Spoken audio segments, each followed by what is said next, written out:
Принципиелен бил договорот околу поделбата на ресорите за реконструкција на владата, која ќе биде позната денеска, посочи премиерот Мицкоски, одговарајќи на новинарски прашања на оваа тема. Тој не сакаше да ги коментира информациите кои излегува од Влен, дека добиваат 6 министерски места со новата реконструкција и повика на трпение по завршување на седницата на извршниот комитет на ВМРО-ДПМН.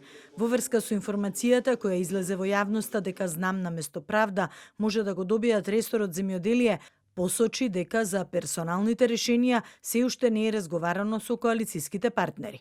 Јас и во изминатиот период, а така и денес, така и утре до 20 часот нема да коментирам ниту ресори, ниту персонални кадровски решенија додека не помине седницата на извршниот комитет на ВМРО-ДПМН. За сега, иако официјално не е познато и потврдено кои функционери ќе седнат на министерските фотели, според последните информации кои ги изнесе и генералниот секретар на Вреди и министер за евроинтеграција Беким Сали, е дека одлуката за нив е дефинитивна. Освен Правда и култура, Вреди според Сали ќе го задржи и ЕУ интеграција, кој првично требаше да ротира за спорт. Како што веќе објави телевизија 24, здравство дефинитивно оди во ВМРО-ДПМН, а Азир Алију најверојатно нема да биде дел од новата влада.